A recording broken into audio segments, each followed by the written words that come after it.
Welcome to Dateline Schools, a presentation of the St. Clair County Regional Educational Service Agency, with your host, Chris Troy. A new school year is underway, and with that comes new challenges for parents as well as students. Student and parent stress is our topic all this week on Dateline Schools, and to help us understand it a bit better is behavioral specialist from St. Clair County RESA, Joe Zima. Joe, thanks so much for being with us. Hi, Chris. So, Joe, let's start off the very beginning. Parents with little ones who are starting daycare or going on to some form of school, their first time leaving the home. How can a parent kind of deal with that anxiety of letting their child move into the world?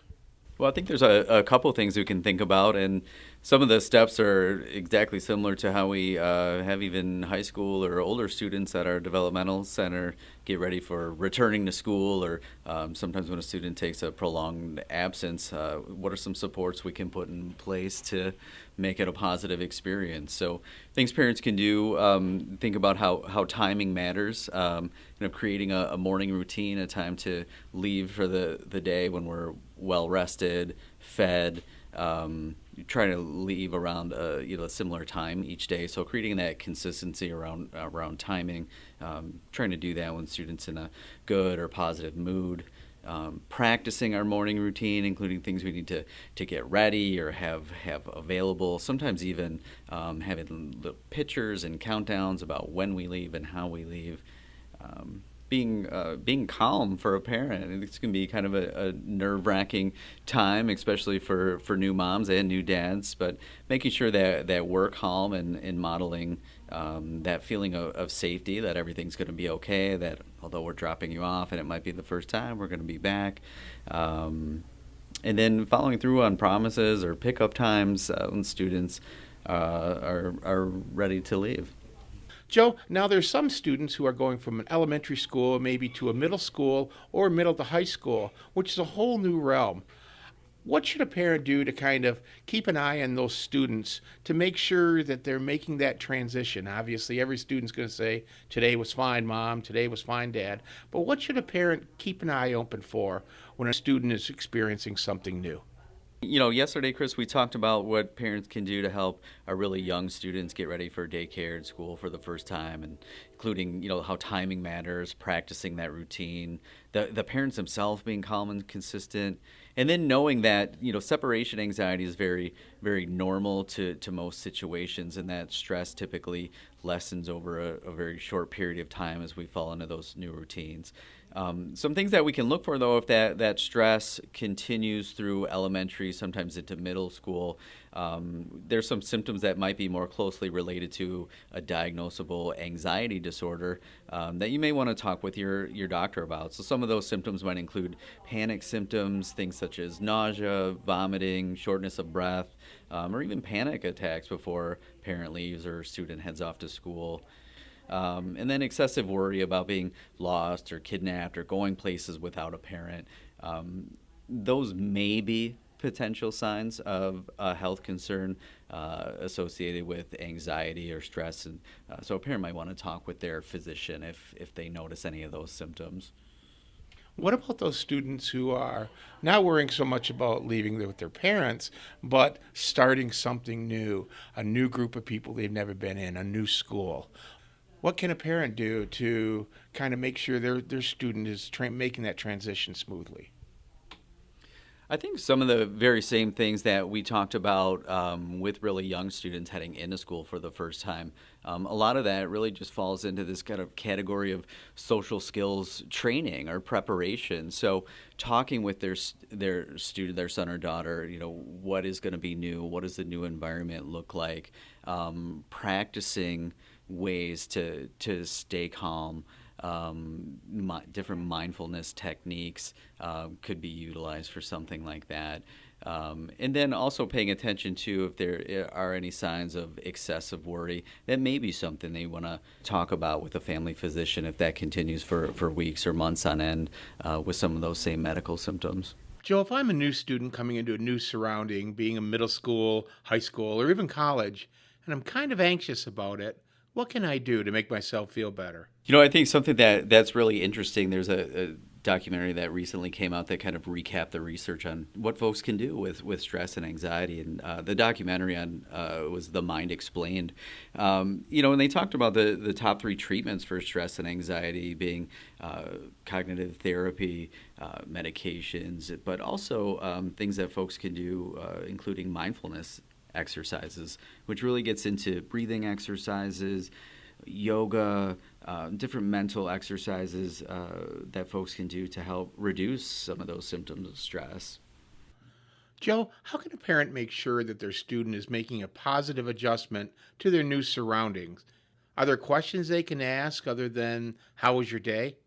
Yeah, I think the most important thing that we've heard for years is having that open communication. Sometimes trying to broach the subject of anxiety, stress, mental health.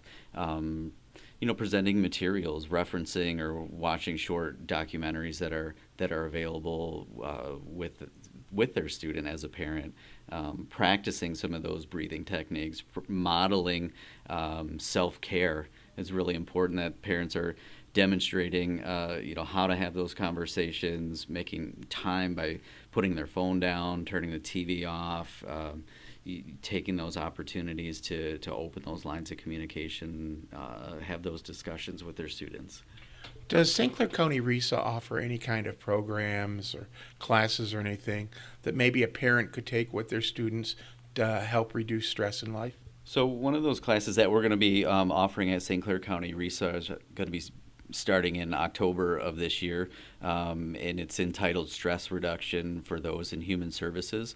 I recently just spoke with one of our teachers in the county that are going to be taking the class, and she asked if her high school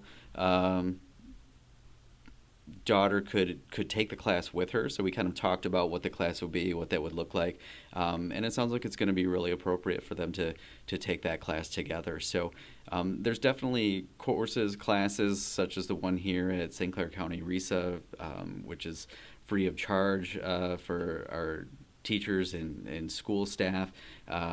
They can contact me if they have any questions about that and discuss if that might be something that's of interest. Joe, bullying is such a big concern in schools these days.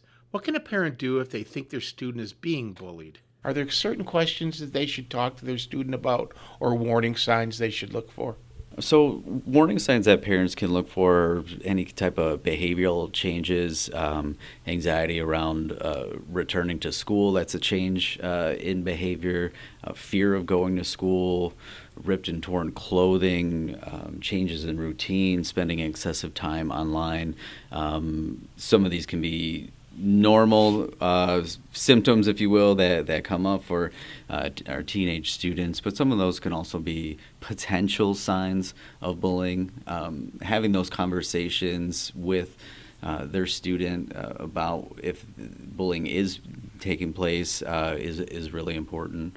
And then also parents can know that schools are responsible for what's called Matt's Law here in Michigan, where the school is responsible to investigate any claims of bullying and put steps in place to protect and address any bullying from both the victim and the offender. So knowing about Matt's Law, even doing a cursory search of that online, and what schools are and are not responsible for can be really helpful for parents. If a student is being bullied, should they notify their school or their parents? Or is it just one of those things, if they just ignore it, it'll probably go away? I think they should absolutely contact their school. In the last year, I had a parent ask about their son that came home on the bus with a ripped shirt and had some marks on his face. When they had the conversation with their son, he talked about some of the bullying and some of the assaultive behavior that was happening on the school bus. They ended up not only talking with their school, but local police department as well, and with both of those entities involved, the person that did commit the assault to their son was held responsible in increased supervision was put in place, and some amends were made between the two parties with some restorative practices. So they should absolutely address it each and every time. And like I said, with Matt's Law, there are certain claims and reports that schools are responsible for following through with. Joe, with stress and anxiety and kids feeling lost sometimes, being bullied or whatever, suicide is kind of a real issue out there amongst teens. What should a parent look for, or teachers, to kind of keep an eye on students? Are there any really noticeable changes if a student reaches that limit?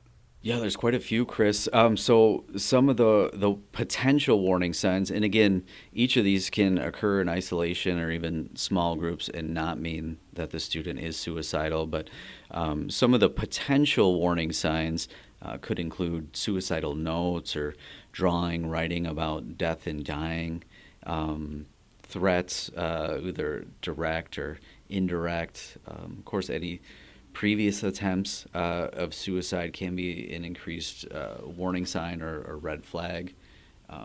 Depression symptoms such as thoughts of helplessness or hopelessness on part of the child. Any efforts to hurt oneself. Sometimes we see cutting or scarring behavior emerge from students that may be suicidal, so that can also be a warning sign. Any sudden changes in personality, friends, or behaviors. So those are some of the warning signs of potential suicide attempts, and even more can be certainly accessed with simple searches online as well. But how can a parent really know whether their child is possibly suicide or just being a teenager? Well, I think a couple ways. One, making sure we're able to have those conversations with our sons or daughters, making sure those lines of communication are open, time to have those, and questions asked can be created. But then also knowing, too, that if there are warning signs, help exists.